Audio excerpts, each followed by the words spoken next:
Balik lagi dengan gue Kevin Helmi dan kali ini gue akan bahas salah satu film yang baru aja rilis di bioskop yaitu Conjuring ketiga. Nah yang bikin gue penasaran dengan film ini adalah direkturnya itu bukan James Wan lagi kayak Conjuring satu dan 2. Karena Doi lah pionir dalam Conjuring Universe ini kan. Jadi makanya gue penasaran nih yang ketiga ini akan bagus atau B aja atau malah terlalu over. Sebelum gue bahas lebih lanjut, video ini akan mengandung spoiler ya. Jadi buat kalian yang belum nonton dan mau nonton jangan lanjutin video ini.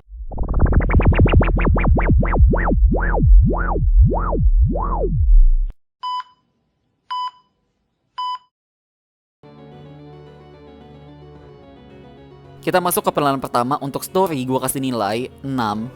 Dari opening sebenarnya ini tuh filmnya udah heboh banget, parah deh, udah keren banget sebenarnya gitu kan. Apalagi langsung disuguhin dengan adegan kesurupan dengan badan yang patah-patah yang menurut gue itu keren banget gitu loh. Film ketiga kali ini melanjutkan kisah Ed dan Lauren, yaitu kedua cenayang yang punya kasus baru di mana mereka berdua mencoba menyelamatkan seorang pria dari jeratan hukum karena mereka tahu bahwa pria itu membunuh seseorang karena lagi kesurupan. Yang bikin film ini makin menarik dan berbeda adalah Ed dan Lauren bukan cuma berhadapan dengan iblis biasa, melainkan setan-setan itu bisa gentayangan karena dipanggil oleh seorang cewek pemuja setan.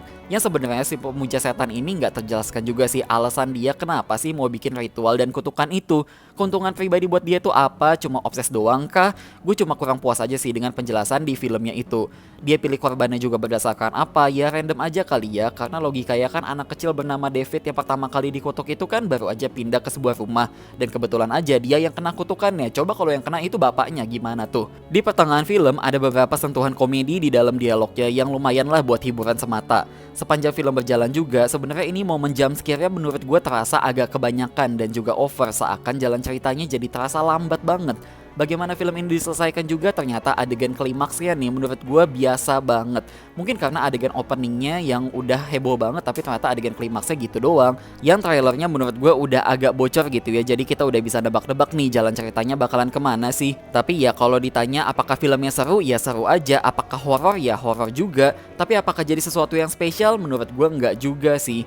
Karena mungkin di sini banyak banget hal-hal yang terasa pengulangan aja dari film-film Conjuring atau film horor lainnya. Jadi bukan sesuatu yang beda banget dari yang lain-lainnya. Dan film ini kan pakai embel-embel based on true story. Entah film ini ataupun film yang lain yang berdasarkan kisah nyata, pasti juga banyak kok hal-hal yang ditambah-tambahin menjadi bumbu pemanisnya.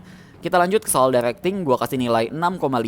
Michael Cave sebagai director di film ini dan juga director di film The Curse of La Llorona sebenarnya udah banyak belajar dan improve gitu ya. Satu hal yang konsisten adalah adegan jumpscare-nya sama-sama banyak, tapi at least nih di film ini jumpscare-nya masih jadi satu kesatuan di dalam ceritanya, bukan cuma sekedar adegan jumpscare yang cuma numpang lewat.